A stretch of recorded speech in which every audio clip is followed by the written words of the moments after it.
Yeah, it is another episode of the Autumn Windbags. RJ Clifford, Juan Soto. Let's have some fun today. My God, Soto. Yes.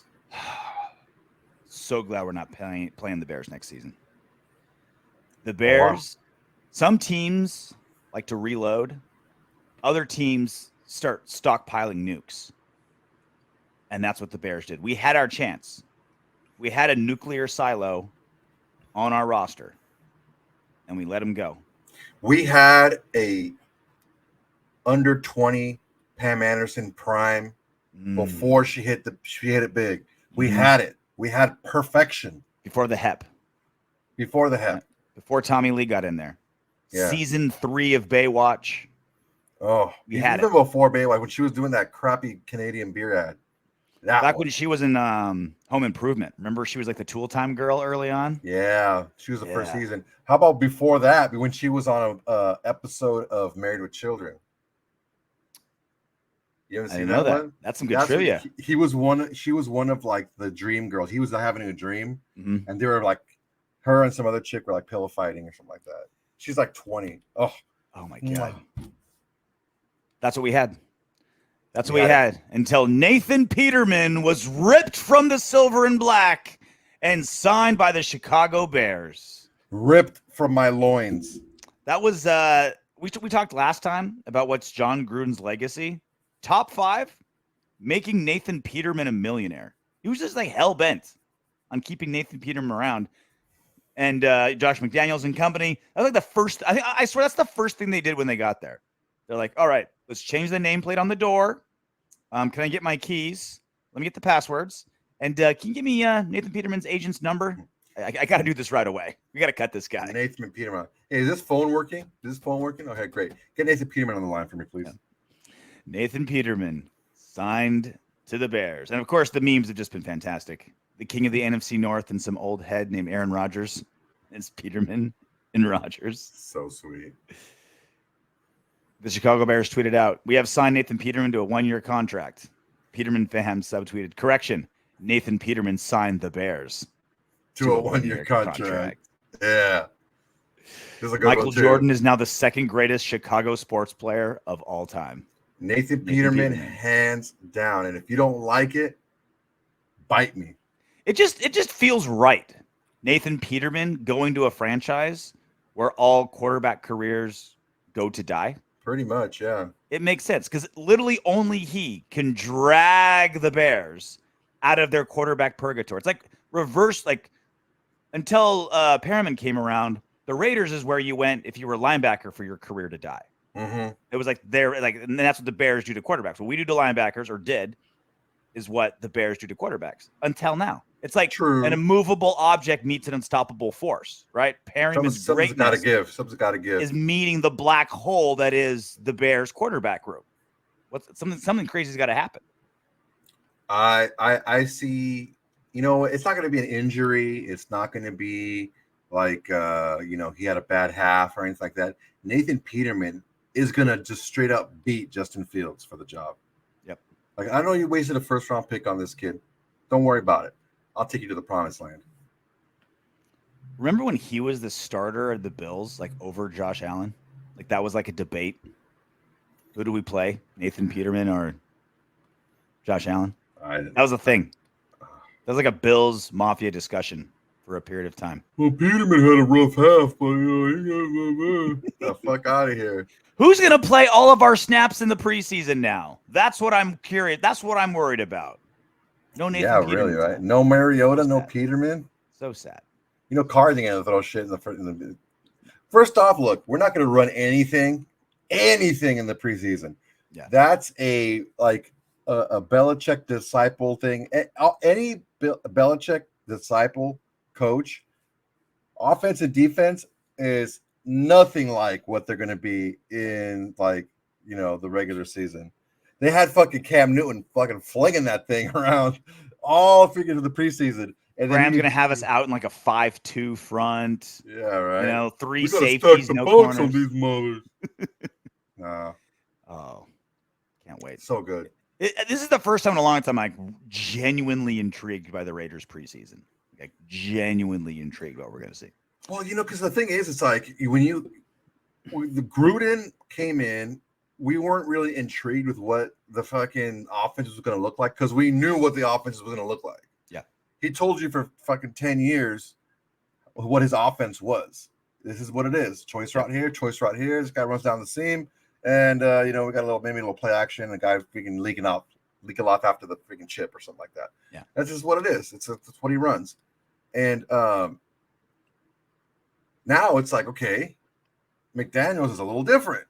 He, has a scheme, basic scheme, but he does lean heavy towards his roster and his roster's talents.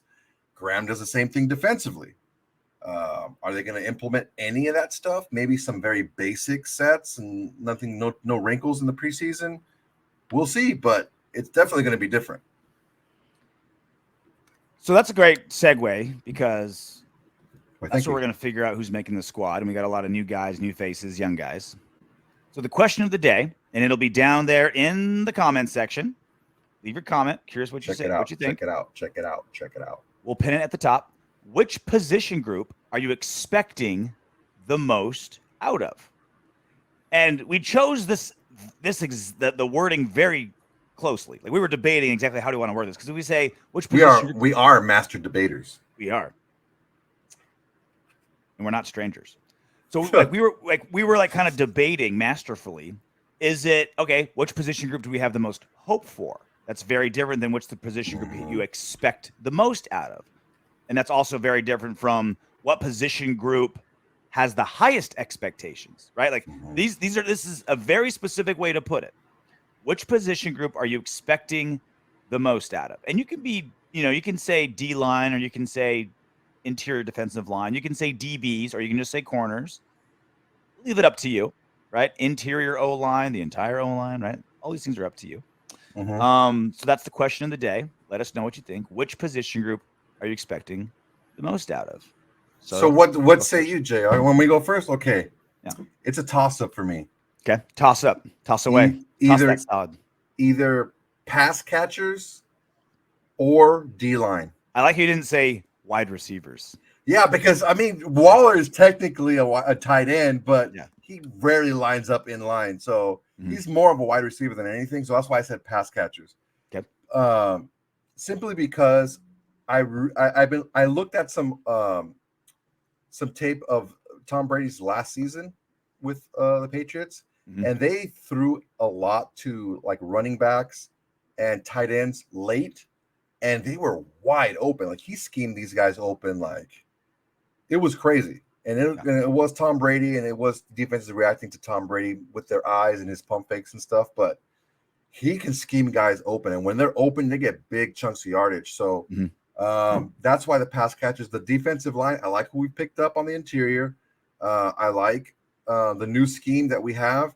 That's going to maybe confuse the offensive line a little bit. They don't know where the pressure is coming from sometimes. And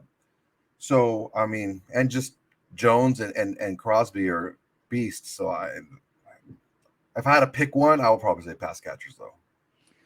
So when I hear the question, what position group am I expecting the most out of?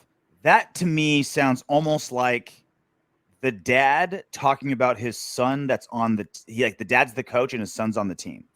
So it's expecting means that they should already be performing well, and we want them to perform even better, right?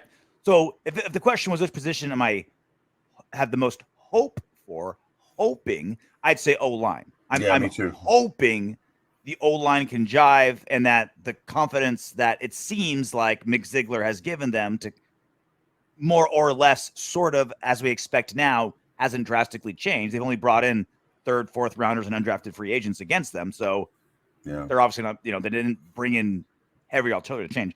Those would be the guys I hope for. Actually, if I can amend my hope, okay, I probably would say the secondary. That was going to be my next one. Secondary. Hope. But the secondary with the pieces that we have now, Trevor Morg, good rookie year. The biggest jump traditionally for most players is rookie to second year. So hopefully Trevor Morg is incredibly improved. Abram has improved drastically. Can he improve in coverage more? Can keep that trajectory Mullen, can he come back from that surgery, whatever it may be? He's still being cryptic about it. And then Maybe Rock he had Yassin. he had a hangnail, maybe. Yeah, whatever it may be, right? So that's the hope. When I think of like which position group for sure will deliver, I'll say the defensive ends, Max Crosby and Chandler Jones. And also these guys are generally the least scheme dependent on the defense, right? Like especially passing downs, pull the ears back, go, right? Line up, pin them back, and go.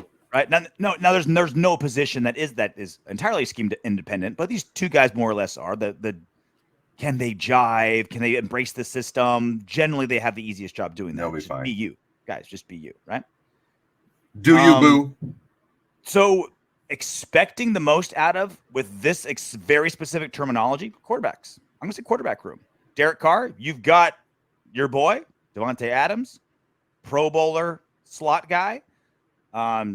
At worst, top 3 tight end in football. The line we're gonna have to scheme around a little bit. Yeah. You know, Josh Jacobs still here for another season, Pro Bowler, right? Like, you got your weapons, you've got your coordinator.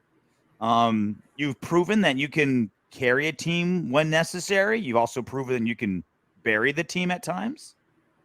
I'd say I'm expecting Derek Carr. Like, if I was the coach of a team and he was my son on the team, I'd be like, I'm expecting you to deliver this season, Derek Carr. It's like, if you don't, it's like, I'm not mad, I'm just disappointed. I think that's probably the best way to do it. If this position group doesn't deliver next season, which group would you say, I'm not mad, I'm disappointed? Quarterback. I would say quarterback. I would definitely say quarterback. It sounds like a cop-out, but I think it really absolutely isn't. Applies here. It really isn't, because, well, this is some of the reasons why people like to say, you're coming around on Derek Carr. I was like, no, I'm not coming around on Derek Carr. I saw Derek Carr for who he was, and I knew that he needed more, because he's very good in some areas and he's limited in others. And one of the limitations he has is he needs more overall talent. He's not going to be like an Aaron Rodgers where he's going to make a guy that's like an undrafted free agent type of guy and make him consistently year by year a great pass catcher, right? He's not going to give him these balls and put him in position, right? Well, he made an afterthought Nelson Aguilar $22 million. Bro, look at Aguilar's stats. We talk about this all the time. His stats were not groundbreaking, okay? But it made him a $22 million. That doesn't matter. That's because the Patriots overpaid. The Patriots fucking want to drop him right now anyway. It only takes one team. Exactly. So it's not. Let's not say that turn Zay Jones. Let's not say $21 million again. Another dumb move by the Jags. Yeah. Look. Okay. You know what? If we're going to get wide receivers rich. If we're going to get on this shit, how about this? He makes wide receivers rich. I don't care how rich they are. How good of a season did they actually have? See, this is when people say you've come around to Derek Carr. Clearly wrong, because you definitely have not. Okay, let's see. Nelson at all. Galore. Let's see. What do we got? Stats. Let's see this fucking crazy Raider stats. 48 whopping catches. I didn't say they were crazy. I said turn him into a $22 million wide receiver. No, you're no. Okay, but that's literally what I said. What are you implying when you say that? That he's worth $20 million because Derek Carr made him such a great wide receiver that this is what he's worth. When he had one season where he ever even did a shit. Do I sleep with my mouth open? Because you love to put words in my mouth when I'm not talking. Now, I understand what you said and what you didn't say. I also understand what you mean by what you're saying. And you can play it off because you technically for sure did not say it, but you're never going to convince me that you didn't mean that. One of these days, you'll hold me to actually what I say and not what your wild imagination like. It's not that wild, my man. It's not that wild. One of these days. And then your boy Zay Jones had 47 catches for a 546 whopping yards. And that's 46 more catches than he should ever have in the NFL. Well, he had 56 with Peterman throwing to him in 2018. So take that. Hey, whoa! It's not even fair to compare anyone to Nathan Peterman. That's all right, true. That's not even fair. Okay, come on. So it shouldn't even count. What I was trying to get to was more weapons, better scheme, more professional, a coach that's going to take advantage of his strengths, work on some of the things he needs to work on, and overall better talent around him. And he has that now. He has all those things. So we don't have to worry about him shitting the bed in the red zone because it's not Gruden calling the same old shit over and over again. It's better schemes, better talent.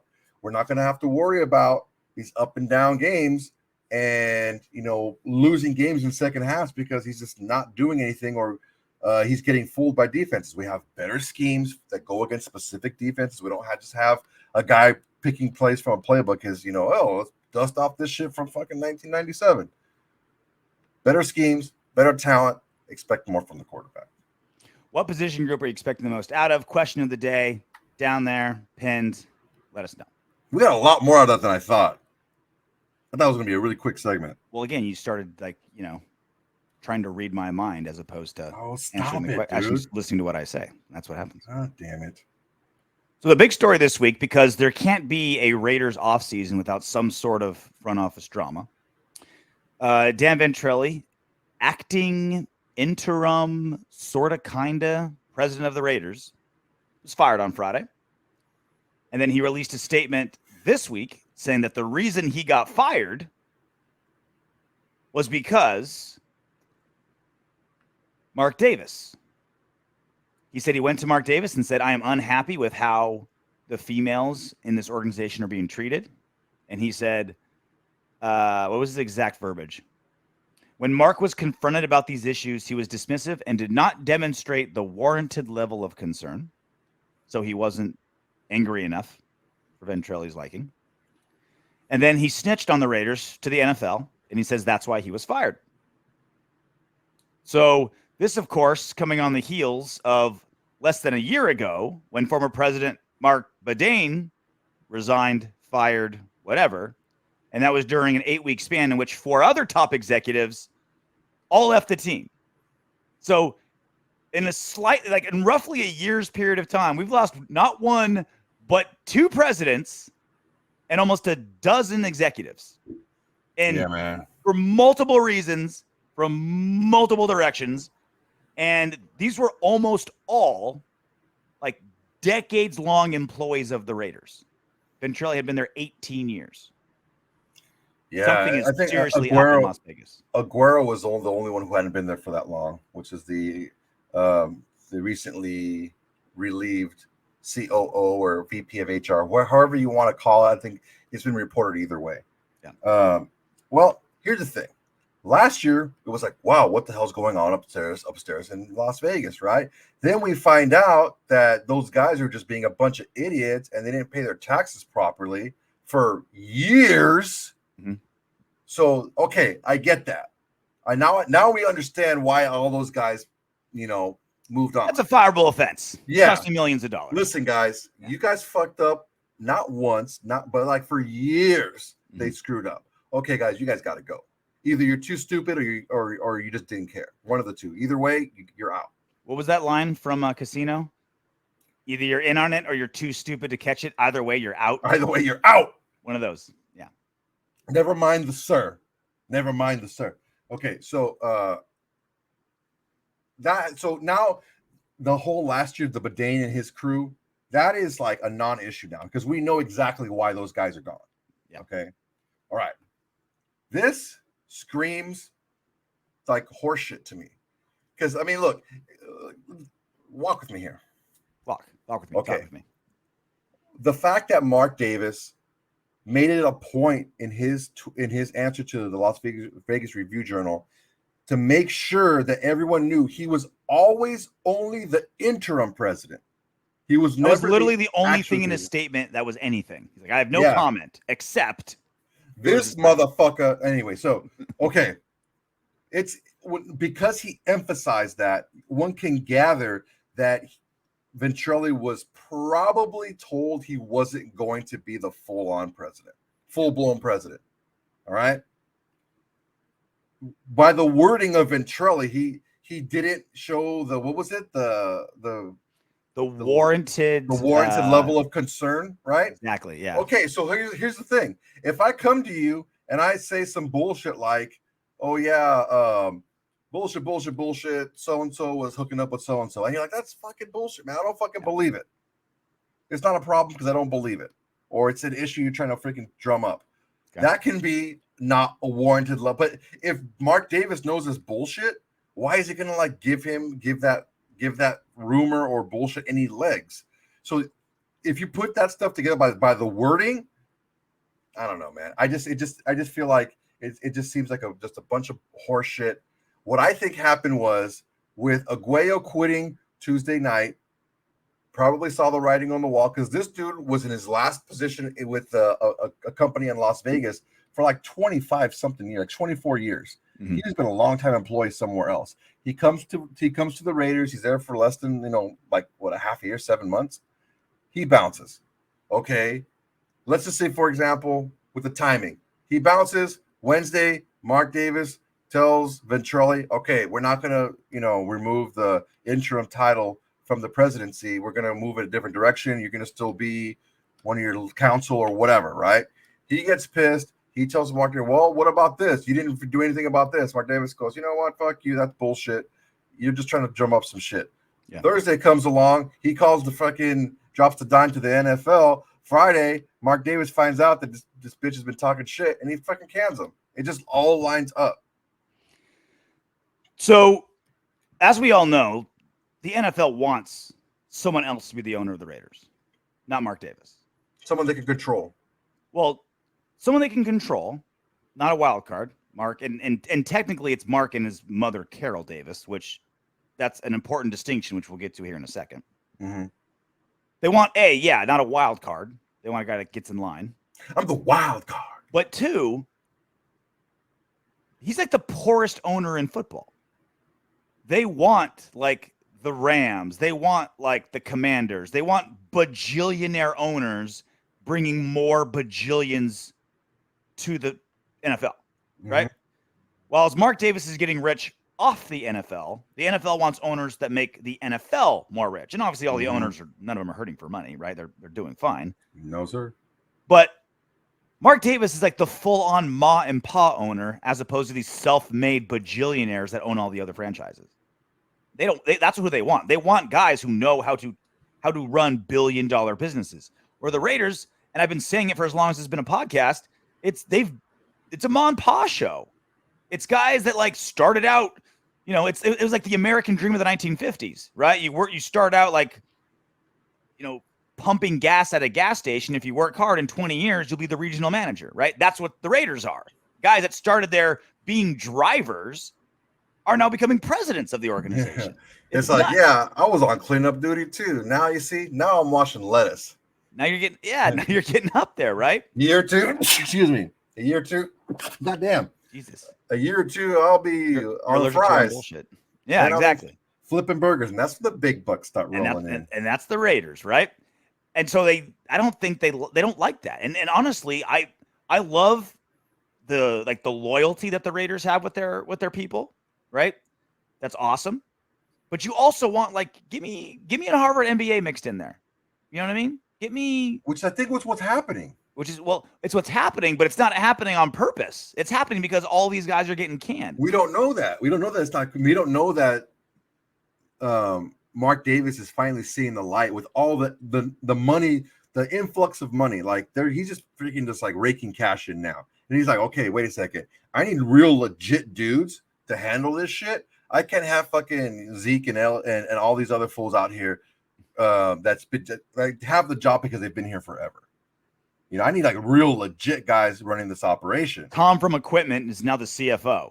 He's never miscounted a helmet yet. Let's go ahead and get him in there and freaking start doing our taxes. But this is the thing, is like, because it's a team built of employees that are super loyal because they get brought in from that's how you build loyalty, right? You pull a guy up from nowhere. Yeah, you see other guy. You see your boss's boss has been there for 20 years. Okay, right? Now I know that if I do it, that's how you breed loyalty. Guy.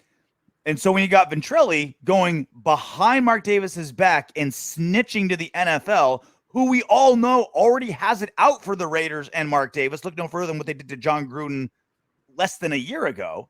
Mark Davis is thinking, fuck this guy. Like, I made you. It's us versus them. And you snitched. and you snitched on something that may or may not be true. I don't know what, if the allegations have any merit to it or not. Ventrelle didn't, release any evidence or anything.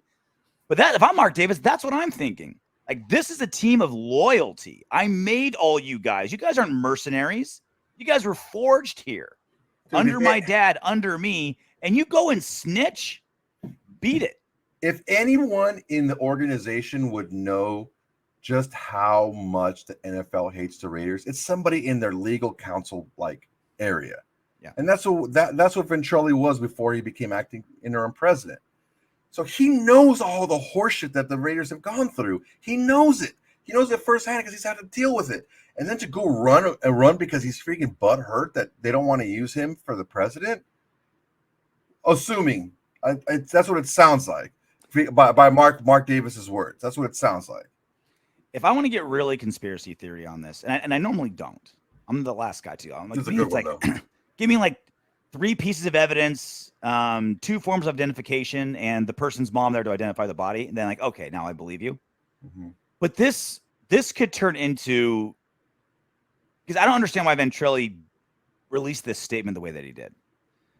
If you are going to sue your owner, then you do it without releasing anything like this. Like, you get, especially when you're an attorney yourself. It's like, I'm going straight to the courtroom, right? Mm-hmm. You'll hear from my lawyer and we'll go from there.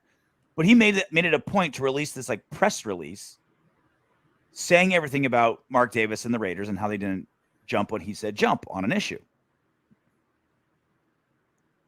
This feels like just yet another dagger, another red flag, another bad PR issue for the Raiders that the NFL is constantly trying to bombard the Raiders under. Gruden, now this. It almost feels like Ventrelle is like, look, I snitched. I told him the teacher. Now I'm going to tell him the teacher again, and maybe the teacher will give me some love. Maybe the NFL hooked me up with a cool job, some like chairman of something, show up once a quarter, cash a check, if I can help bring the Raiders down. Because he knows where the bodies are buried, if there are any. Oh, dude, that's the thing is when you got a rat, the fucking whole place is done. The whole fucking place, the whole restaurant closes down when you got a rat. And someone who was as in the know as Ventrelle, it screams like a big just pile of shit, man. That's just a really shitty thing to do. Now, here's the deal. Can the allegations be true? And that's the truth. Yeah, there's a possibility of that. Mm-hmm. But by what we're hearing and what the little bit that's come out, it doesn't sound like it. And I find it hard to believe that an organization that has the first women executive, the first Asian executive who was also a woman, the first minority head coach, first black head coach, like I don't know why that would be. I mean, I don't know that being a thing. It just I don't believe it. I said it on my live chat on Tuesday. This very easily could be the possibility of, if you're trying to make your boss look bad, what do you throw at them? What's the big thing right now, right? It's like fucking these hoes. Yeah. Like, oh yeah, sexual misconduct. That's the one I'm going with. Because honestly, you can go to probably any business in America and you can find some employee who said something inappropriate to the secretary. Like it's everywhere, somewhere, right? Like to varying degrees. Okay. I'm not trying to belittle the actual issue. I'm just saying if I was an attorney and I'm trying to make my boss look bad who fired me, this is definitely a direction I would go. Something like this. Like if you were a black guy, you'd probably say it was racism, right? If he's a straight white attorney, it's like, all right, let me be Captain Save-A-Ho. Like it was like, no, they were going after these other girls, right? And again, hopefully that is what he's doing, because hopefully there isn't an issue there. And if there is, hold their can of beans. Well, this is just yet another, like, the NFL looking bad, and you got to imagine the NFL is going to jump on this. This is how you tell. If there's an investigation and the NFL goes to their normal kangaroo court, they're like, oh, yeah, we investigated the Redskins. Nothing to see here. Everything's taken care of. If they go to those same groups of people, then okay, maybe it's not a conspiracy theory. If they're like, no, we're going to let an outside attorney take care of this. We're going to let the FBI take care of this. We're going to let law enforcement take care of this. Bring them in. Then the NFL's absolutely flagrantly out to get the Raiders, as opposed to just kind of under the radar out to get the Raiders. Yeah, it's the rate. Look, the NFL's response was pretty short, and it didn't really tell you much, like what avenue they were going to go down. But the fact that we haven't heard anything from it since, I don't know. I think it's just going to go away, honestly. You're more optimistic than me. I hope that's the case. Like that rash on your balls just went away. Yeah, just disappeared. Yeah, babe, it's gone. So Yannick Ngakoue is still pissed. You'd think the guy would be used to being traded by now. You know, you'd think the guy would be used to not. What is his 5th team in the last 3 years? Seasons? Yeah.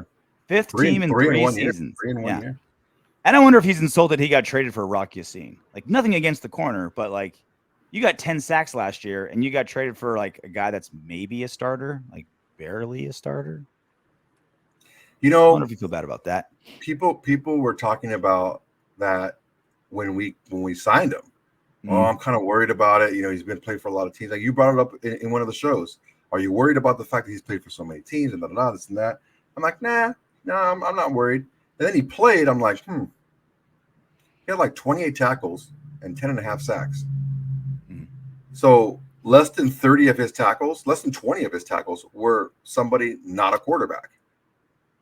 And that's playing like 50, 60, like 60% of the defensive snaps. If I'm going to talk shit on a guy, I'm going to look at the real stats. Yeah, you do that. This is what he said. He spoke to the golongtd.com.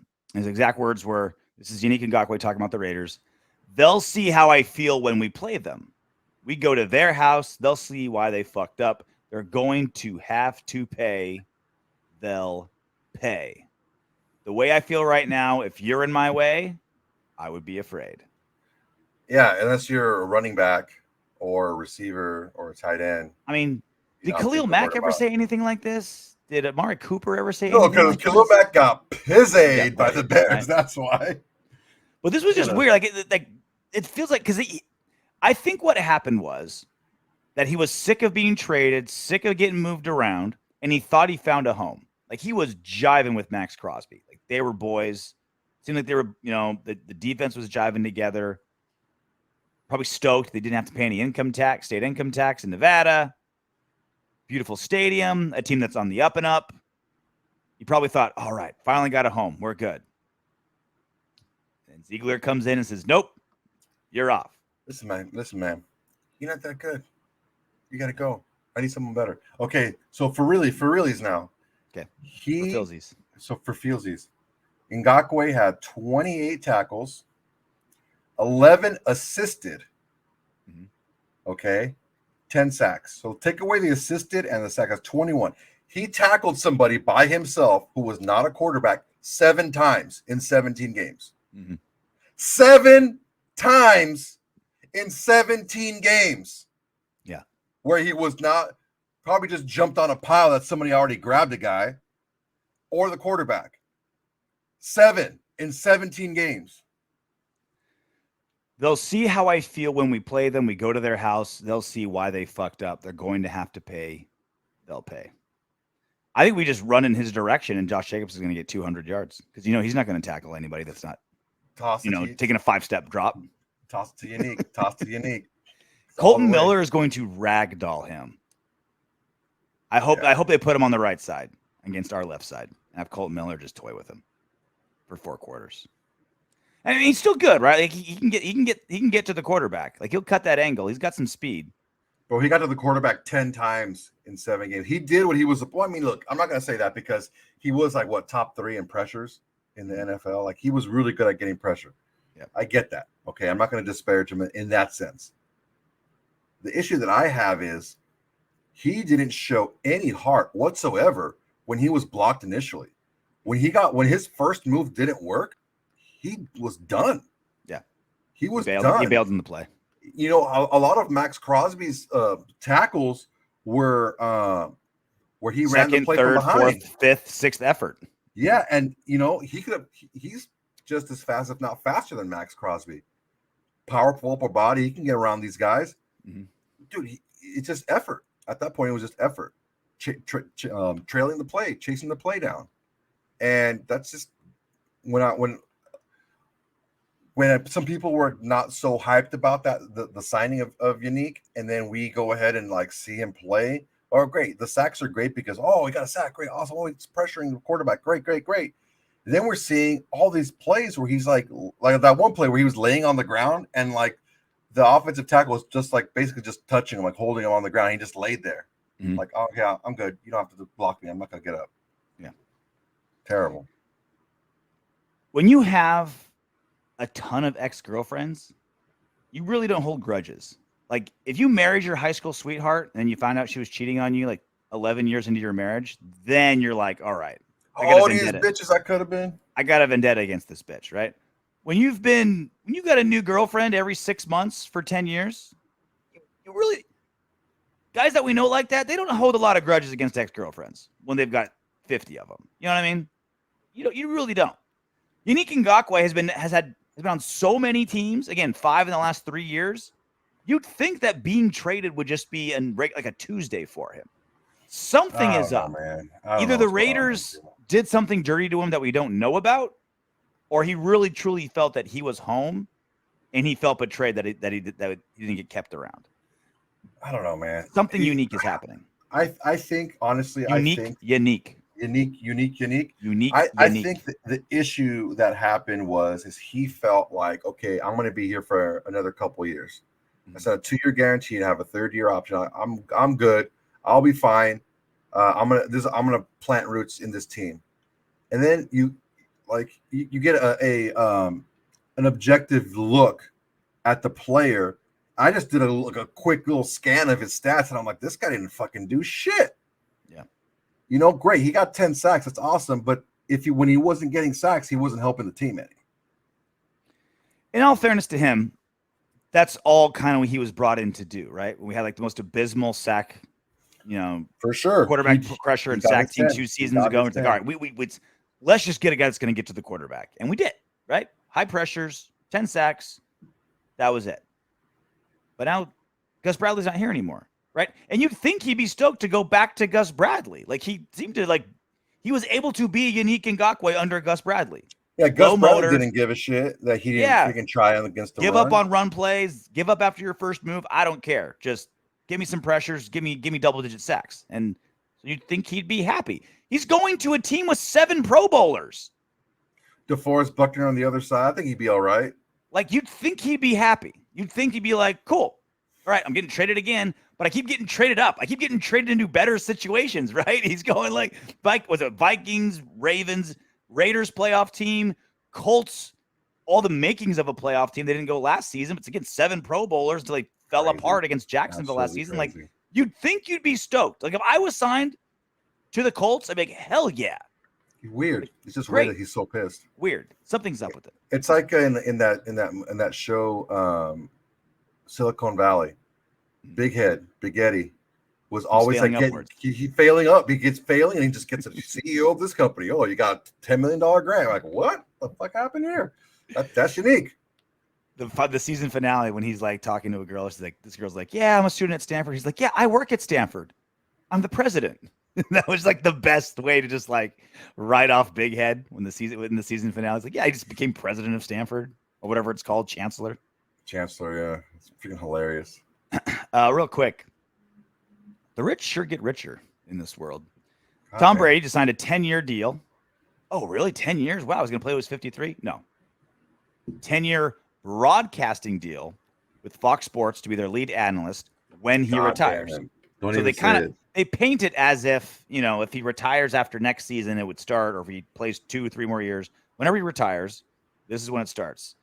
10 years, 375 million American dollars. $37.5 million a year for 10 years. And this isn't fake NFL contract. This is an actual guaranteed binding contract. We haven't seen the contract, but that's what it's looking like. That would make him, It won't start next season. But let's say, for sake of argument, it started next season. He'd be the 6th highest paid player in football. Not that is playing absolutely football. crazy. 37.5 Crazy. million. So here's the deal. Here's what we know for sure. What we know is Tom Brady didn't want to play for the Bucks this next coming season. He was trying to get himself off the Bucks, probably to the 49ers. Off the books of the Bucks. Yeah, he wanted to switch teams. He didn't want to play for the Bucks again. And he's a little bit of a diva, a little bit of, his ego is there. Don't let him fool you with this, newfound like enthusiasm and charisma since leaving good old Billy Boy in New England. Mm-hmm. He's got an ego, and he's a kind of a little of a diva, right? And I don't think he liked it that his retirement was leaked before he was able to do it.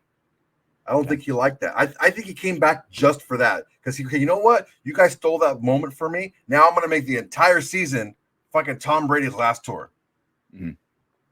I think this is the last year, because look, if I'm Fox and I'm giving somebody a shit ton of money guaranteed to do a job, I'm not going to wait 3-4 years for him to fucking do it. Like, we're paying him as an ambassador and an analyst. So the ambassador part needs to happen. I need to start getting a return on that money. Even though I'm not paying it per se, I still need to get that money back.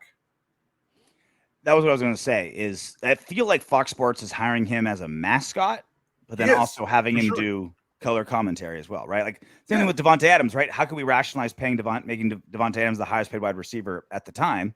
Well, because whatever we pay Devontae, we'll save on Derek Carr, right? Mm-hmm. That's going to motivate Derek Carr to take this cheap deal. So and then some, business, right? As it turned out, brilliant business move, right? Yeah. Same thing with Tom Brady. I mean, these commentary gigs are getting insane. Was it Troy Aikman's getting like 18 mil, right? Joe Buck's getting like 15 mil, something like that. Like they're getting ESPN swoop these Fox guys up and they're giving them like, you think the quarterback salaries are breaking every year? Analysts are going even further. It went from a crazy, insane, unbelievable $18 million a year to now 37.5. $20 million more in a month. Yeah, that's crazy. Well, the thing is Troy Aikman's damn good. I like Troy Aikman. Mm-hmm. Even though he went to UCLA. But look at when Fox first started, they paid an obscene amount of money for the NFL. And they paid an obscene amount of money at the time to John Madden to bring him over. Mm-hmm. He was the face of not only football on Fox, but of sports, because he was so good and so recognizable on Fox. Fox was then able to get MLB, and then they were able to get NASCAR, and they were able to get others. Like they got the UFC. Remember, at the time, Fox was just the channel with Married with Children and Simpsons. It was just like great. And you know what? I was fine with it. And in Living Color, great, don't forget in Living Color. In Living Color. It was the grimy channel, right? Not the buttoned up, like clean cut. It was like the grimy channel. Like, they can't handle NFL. It's like, well, we need some legitimacy, right? So they don't need the legitimacy of Tom Brady, but what they do want is, like I said, you pay that much money. That figure. Now he's like, hey, Budweiser, Chevy, General Electric. Hey, you want Tom Brady to do your ad read? Do you want your executives in the box to have Tom Brady come shake hands for 2 hours? Right? That's what they have with Tom Brady now. Yep. It's like, all right, we'll make him an analyst. And we don't even know if he's gonna be good or not. Like, if I had to pick all these like superstars to be analysts, like Tom Brady would be on the bottom of the list. He's a personality. He's not a charming guy. He knows football inside and out. He's gonna do his homework. But I was like, is he like the fun? It's really gonna depend a lot who they put him in the booth with. They need to get a real pro that can really tee him up. Yeah, it's gonna take a serious chemistry test. Well, don't glance by the whole TB12 shit too, because now he's gonna have a forum where he's not just on his game, he's announcing everybody's game. Everybody in the league, you're gonna get a Tom Brady game, and so there's the whole recognition of the TB12 crap, all that other stuff. That's just gonna go through the roof. This is the biggest thing, and this is really the only part that I care about. It's fun talking about the money. It's fun talking about broadcasting. Again, I work in broadcasting. It's fun. What I really care about is the football. What happens on the field? That's what I care about. What affects that? What affects the football? This is the one thing. I want my athletes playing their sports as long as possible, right? Mhm. Again, I work for the UFC. I work in MMA, and I've seen athletes bail on MMA because the pay's not that great. The damage you take is brutal. The UFC pay is not that great. MMA pay in And other organizations and are a they lot pay bigger. better than Bellator and One and everybody else. That's the other thing. Their percentage of income is what people get mad at, right? Because they're not, but they still. If you want to be a millionaire, you got to be in the UFC, right? You got to sell pay-per-views for the UFC. Basically, 99% of the time. There's definitely exceptions. Kayla Harrison being one of them. My point being, I've seen athletes in their prime bounce from the sport because once you have other options, you take it. When you can make, and again, we may not see this number for a while, if ever, but if you could make $37.5 million a year, not doing OTAs, not taking hits from the Max Crosbys of the world, not waking up at 5 a.m. to grind film before practice, not getting yelled at by Belichick or Andy Reid or whoever. If you can make $37.5 million talking into a microphone once a goddamn week, you're going to take it. Yep. And I'm worried that we're going to see great quarterbacks, great wide receivers say, you know what? I don't need this anymore. Why would I play football, risk my health, get motherfucked by my coach, fighting with management all the time, when I can make more money sitting in an air-conditioned, booth, having 7 smoking hot Fox NFL PAs catering to my every whim? That's what I'm worried about. Is that this is not going to make people want to leave football faster. I don't think so, man, because none of those guys are Tom Brady. None of those guys have 7 rings. They don't have the gravitas that Tom Brady, the name Tom Brady has. Because look at this. For example, you have Derek Jeter, you have like Magic Johnson. Michael Jordan's a little different because he actually owns the team with his own money. Like he was the main guy. Jeter and Magic were like figureheads. They were figureheads for groups that went and bought the team. Tom Brady's going to talk to a lot of GMs, a lot of owners, all these people higher up than he would get access to normally. What's Tom Brady going to do as a quarterback of the Bucs talking to the owner of the fucking Bears or the Chiefs or the Giants? He's not going to talk to them. When he's in this capacity now he'll have the ability to smooth and talk to these guys, get in that group where his name is big enough where he can probably be the figurehead of a group that buys an NFL team. And that's my point is he's the peak of Mount Everest, but the peak of Mount Everest just raised up higher, right? So even if let's say you make half of what Tom Brady does. Let's say you make half. Still making $19 million a year broadcasting. You're telling me that a disgruntled wide receiver who's got 5 good years left would say, screw that. CBS offered me $18 million a year to call games. I'm going to do that instead. Okay, who is it then? It can be anybody.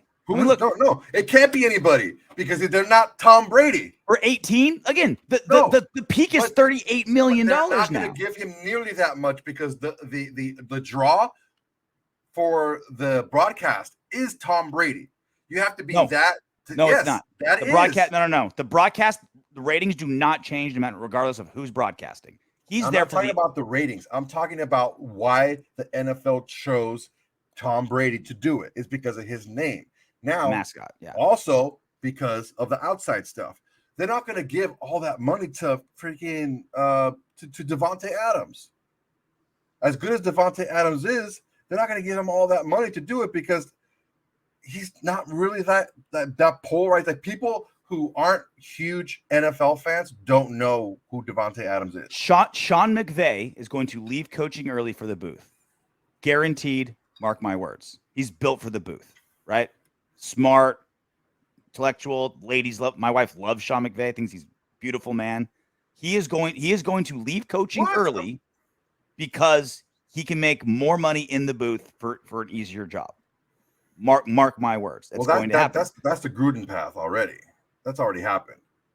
That's what I'm saying. It's like you have to be a special type of coach to do that. You have to be personable. You have to be you said it yourself.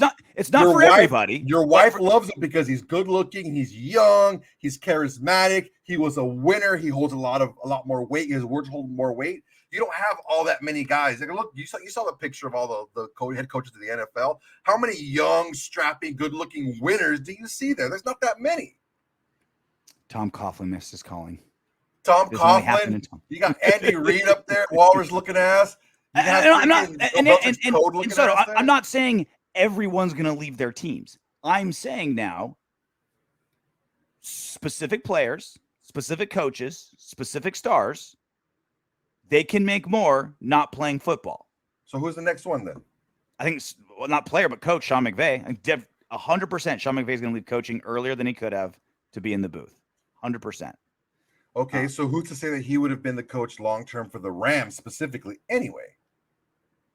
He'd be anywhere. Maybe one day he could have been the Raiders head coach 10 years from now. I don't know. Like he could be anything, right? Like he's okay. Well, who's proven winner, young. Who's the next player then? You said that another player can do it. Who's the next player after Tom Brady? Well, Drew Brees is already there, right? Drew I mean, Brees he was leaving early, or not leaving early. He left. You know, he's not 41 years old, dude. Yeah, he left after the playing career, right? Mm-hmm.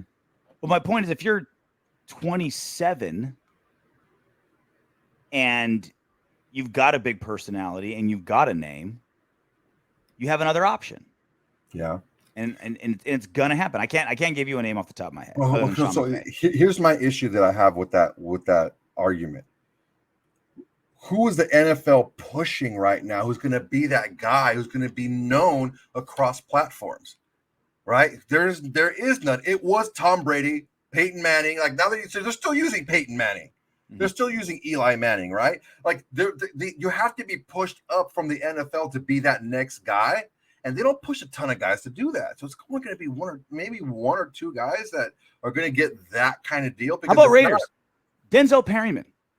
Denzel Perryman could easily be a guy where CBS is like, we'll give you $12 million a year to call football. I highly doubt it.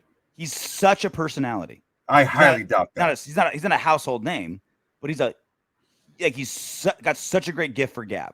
That's a problem then. He's not a household name. You wouldn't give a non-household name that kind of money. Tony Romo was a household name. That's why he got the money. And that's what I'm saying, is because now the height of Mount Everest is so much higher now, like the absolute peak, right? When you have everything going for you, right? Well, only one guy can do it, right? Tom Brady. Before that used to be 10 million. That used to be it, right? Like, oh, John Gruden was getting, 10, 11 million dollars, right? Tony Romo got 11, 12, 13 million dollars. That was the peak. When you were the superstar, you were the 1% of the 1% of the 1%, the number was 13 million. Okay. Now it's 38 million. I see what you're saying now, but let me counter that with this. Michael Jordan's last few years in the league, he was getting paid an obscene amount of money. 1-year deals, more double than anyone else in the league. Mm-hmm. And still nobody was close to him. Because he was fucking Michael Jordan. He was the guy. That's why he got paid so much more than everybody else. I'm not saying that he's Michael Jordan, but Tom Brady to the NFL is that guy. He is that winner. He is that champion. He is known to be that guy. So if you're going to use him as an ambassador, you can pay this guy that kind of money because he has that kind of appeal. My point is, up until 2 years ago, you would always make more playing football than broadcasting. You can still make $12 million, but that's obviously far less than you made playing football if you were a star quarterback, right? Now the scale has slid so far that for certain people, they could make more broadcasting than playing football, right? Mm-hmm. It's not unthinkable to, like, they're already paying, there's a lot of guys comparable to Troy Aikman as far as household name, what you did on the football field. He's way up there. But those guys, save for Tony Romo, built their career as a broadcaster over time and then got that money. I'm saying that there's probably a dozen guys right now that could make $20 million broadcasting based on where that scale is. Overvaluing that. I think Brady is that scale buster where he's like not even a part of the scale. He's that Michael Jordan his last few years in the NBA. He's getting paid so much more because he's much more valuable than everybody else in the league. That's why he gets paid. And you can't compare yourself to that. Salaries were skyrocketing before the Tom Brady thing, right? And all he did was propel where the ceiling is. Like it was. Yeah, but already, he's also going to be the going that face of. direction. He's also going to be the face of NFL football on Fox. I'm not saying everyone's going to get 37 million. I'm not saying that. I'm saying now 20 million is very, very, very doable. I don't think so. Not in the least. It'll happen. Mark my words. I mean, eventually it'll happen, but not anytime soon. Sean McVay already leveraged his potential TV deals to get more money from the Rams. Like that's already part of the equation, right? That's already. Why do you think John Gruden had to get out 10 years, $100 million? He wasn't negotiating against what is he worth as a coach. He's not negotiating against 31 other teams for his services. He was negotiating against ABC for his services. So and also McVay happened before Tom Brady did. 100%. And that's my point is this ball has been rolling steadily for years. And then Tom Brady just created a brand new ceiling. Again, a ceiling of 1. I'm with you. Only Tom Brady can command that number. But it's been going like this, and then Brady just did this. Okay. We'll see. Ready to do some what at Windbags? Yeah, man, let's do it. So I got this one from Dutchmaster710 during my live chat on Tuesday, and I was like, I want to do this one with Soto. Because it was like kind of towards the end of the chat. I want to do it with Soto. I want to do it good. And I want everyone to watch. I was like, all right, there's enough time for me to hit this at the end of the chat. Let's do it. Let's do it correctly. Dutchmaster710, do you think the Gruden email leaks was a blessing in disguise? That's a tricky question for me because I don't know that it was much of a disguise. I think by far it was just a blessing. Hands down, it was just a blessing from up above. I don't think you and I really gave a shit about Gruden leaving. It was more like picking on the Raiders that we were pissed about. I had no problem with Gruden leaving. He was not doing well. I don't think that he would have survived the and been able to turn around to win the last 4 games after losing 3 in a row. I don't know. I don't think that would have happened with another John Gruden team because he's shown us the previous 2 years that he wasn't able to right the ship after a mid-season, stumble. Well, I will say that in positivity for Gruden, he had after he wiped the cupboards bare in his first season, the team improved every season, right? 4 wins, 7 wins, 8 wins. And they were 5-2 when shit hit the fan with John Gruden. So the season was going well, right? Derek Carr was leading in, yards and scoring all these points. Defense was somewhat okay, which was a giant improvement for us, right? I think that momentum died. I think long term it's a blessing in disguise. For the 100th time, I'm cautiously optimistic in this Josh McDaniels, Dave Ziegler regime, right? You're on board 100%. Rory still hates it. I'm kind of in the middle, cautiously optimistic. Rory's dumb. I think long term this is a blessing in disguise, but I still have to wonder what would have happened last season if Gruden stayed around. Like if that team did not go through the most drama any NFL team has ever gone through, how would we have done? How would we have done if we could have? Would Henry Ruggs maybe have been such a bonehead? Maybe not. Probably still, but who knows if leadership stayed around, right? He was driving like an idiot all the time. So, I mean, would we have called that absolutely dumbass 4th and goal play in the last play of the Bengals game if John Gruden was doing the play calling? That's assuming John Gruden would have been in that situation.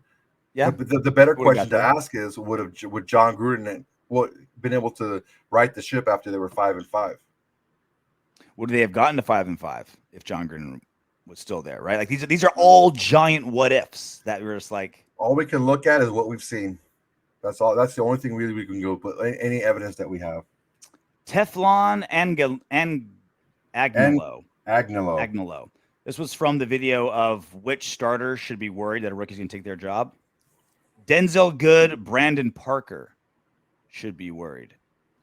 I think everyone on the line, minus Colton Miller, there's a reason to be nervous. But I would say Denzel Good's probably the second least one to be worried about.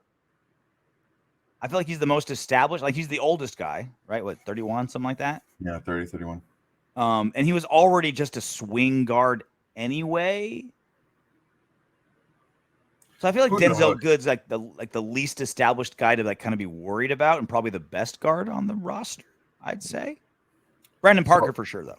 Yeah. So the fact that they have so many offensive linemen now on their roster, and how many do you keep? Like, how many do you have on the active roster? What, 7 maybe? Total? Maybe? No, at least 10. No, on your game day roster. On your game day roster? roster, like 7 or 8 maybe? You don't have roster, 10. At least 8. At least 8. I don't know about that, man. It's usually like 7, maybe 8. You got 5 starters. And you got 2 swing guys. I don't know if you had 3 backups, man. I don't know that you have 3 backups. We've seen tight ends play tackle before because it's like there's just no more offensive line. You tell me 4 guys went down? ZB, because Al Davis was drama. It's in the DNA. He thrived on it until he didn't.